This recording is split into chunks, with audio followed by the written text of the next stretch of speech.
Hey guys, welcome back to another video. यार, जिस प्रकार से हम हमारी बॉडी बनाने के लिए फिजिकली कुछ भी प्रैक्टिस करते हैं सेहत बनाने के लिए, तो उसी प्रकार से हमारे दिमाग की भी हमें कसरत करनी होती है।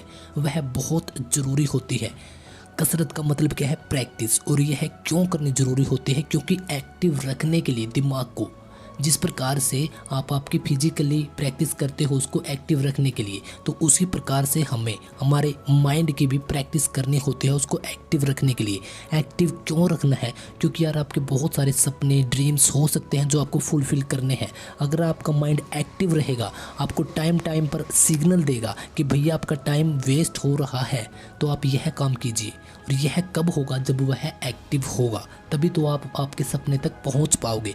और इसी वजह से 99.99% से ज़्यादा लोग इस बात को कभी समझते ही नहीं यार कि माइंड का सबसे ज़्यादा रोल होता है। क्योंकि माइंड एक ऐसा टूल है, अगर आपने उसको सही से यूज करना सीख लिया तो आप दुनिया की बहुत बड़ी बड़ी चीज़ों को सेकंडों में हिला सकते हो यार। इतनी पावर होती है। अदरवाइज बहुत सारे लोगों को तो पता ही नहीं, इनफैक्ट ऑलमोस्ट सभी को, क्योंकि कुछ ही वो नंबर में होते हैं जिनको पता होता है कि हम दिमाग को यूज कर रहे हैं। अदरवाइज सभी का दिमाग उनको यूज कर रहा होता है।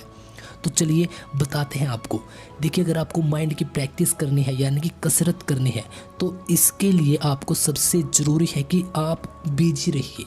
क्योंकि जब भी आप बिजी रहते हो तब आपका माइंड आपको कोई एक्स्ट्रा या फालतू के कुछ भी, कोई सुझाव, विचार, पैशंस कुछ भी अलाउ नहीं करता, कुछ भी सिग्नल नहीं भेज पाता। और जब यह सिग्नल ही भेजना बंद कर देता है, इसका मतलब अभी वह एक्टिव, डीएक्टिवेट और एक्टिवेट, वह एक अलग मोड में है। सो अब हमें करना क्या है कि हमें बिजी रहना है। और बिजी बेफालतू के कामों में नहीं, बिजी उन कामों में जो आपके माइंड को एक्टिव करने के लिए ऊर्जा दे। जैसे कि अगर आप कोई पजल सोल्व करते हैं, मे बी आप कोई कॉपी पेन के ऊपर कुछ भी बनाकर, इस प्रकार से बहुत सारे पजल्स हैं, या फिर कोई मैथमेटिक्स के क्वेश्चंस, या फिर कोई फिजिकली कुछ ऐसा कोई गेम।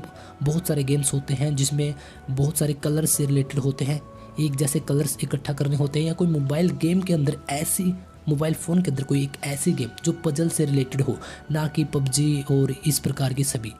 सो अगर आप नंबर 1 की उस प्रकार की प्रैक्टिस करते हैं, नंबर 2 खुद के बारे में लिखिए यार। जितना ज़्यादा आप खुद के बारे में लिखोगे, माइंड आपका उतना ही एक्टिव होगा। स्टार्टिंग में यह सब चीज़ें बोरिंग लगेंगी क्योंकि माइंड नहीं चाहता कि उसको एक्टिव किया जाए, क्योंकि उसको पता है कि अगर इस इंसान ने मेरे को एक्टिव कर लिया तो यह मेरी पावर ख़त्म कर देगा और मुझे इसके हिसाब से ही चलना पड़ेगा। अब इसके हिसाब से कैसे? अब आपका माइंड आपको सिग्नल देता है सुबह ना उठने के लिए। आप रात को अलार्म लगाते हो, सुबह आप उसको स्नूज कर देते हो या स्टॉप कर देते हो, मोबाइल फ़ोन को ही अपने नीचे दबा लेते हो।